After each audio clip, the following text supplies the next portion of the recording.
Hey everyone, welcome back to Corporate Decoder. Today we're diving into a report that's about as thrilling as watching paint dry, but trust me, the juicy bits are buried beneath the surface. We'll be decoding Zentalis Pharmaceuticals' recent filing, where we discover who's in charge and what got approved. Before we get into the details, if you enjoy simplifying complicated things, make sure you are subscribed to our corporate upper before we get into the details. If you enjoy simplifying complicated things, make sure you are subscribed to our corporate equity channel. Also, we have a Discord community linked in the description if you like to talk with us. So what's this report all about? Well, it's centered around Zentalis Pharmaceuticals' annual meeting held in June of 2025. It's basically a record of what happened at that meeting, who got elected, and what proposals were voted on. Think of it as a corporate yearbook, but with less embarrassing photos and more financial implications.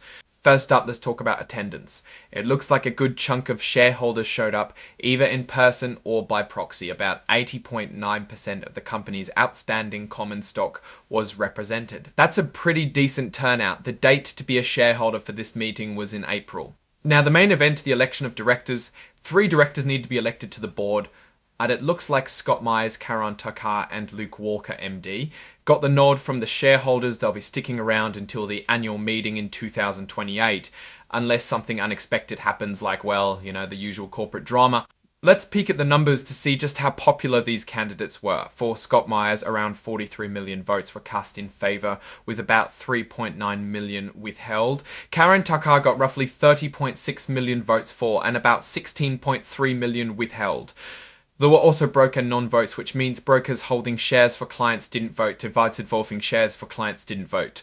Moving on, there was a vote to ratify the appointment of Ernst & Young LL as the company's independent accounting firm for the year 2025. It passed with flying colours. Over 58 million votes were cast in favour, while only about 10,000 votes were against.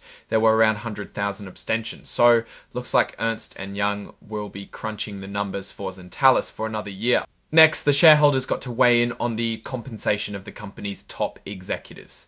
This is an advisory vote, meaning the company doesn't have to follow the shareholders' recommendation, but it's still a good temperature check on how people feel about those big paychecks. The results were interesting. Around 29.4 million votes were for the compensation packages, while a sizable 17.3 million votes were against. A little over 100,000 people abstained. It seems like there's some disagreement among shareholders about whether the executives are worth what they're getting paid.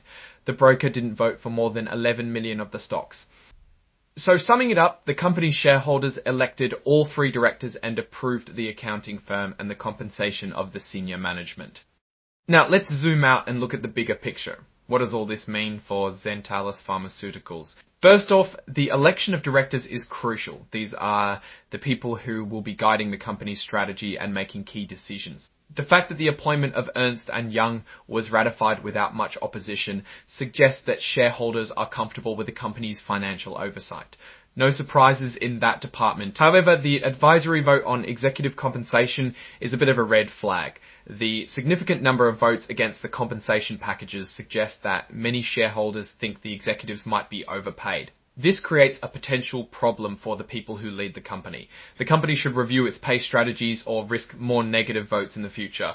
The company has a market cap around 500 million USD with little revenue. Of course, it's important to remember that this is just one filing. To get a truly comprehensive view of Zentalis Pharmaceuticals, we'd need to dig into their financial statements, read their annual reports, and keep an eye on industry trends and news. Finally, this report was signed by Julie Eastland, President and Chief Executive Officer of Zentalis. Alright, that's our breakdown of Zentalis Pharmaceuticals' latest report. What's your take on these numbers and what they signal for the company's future? Drop your thoughts in the comments. If this analysis was valuable, hitting that like button really helps, and subscribe for more deep dives. Don't forget to check out the Discord in the description. Thanks for watching. See you next time.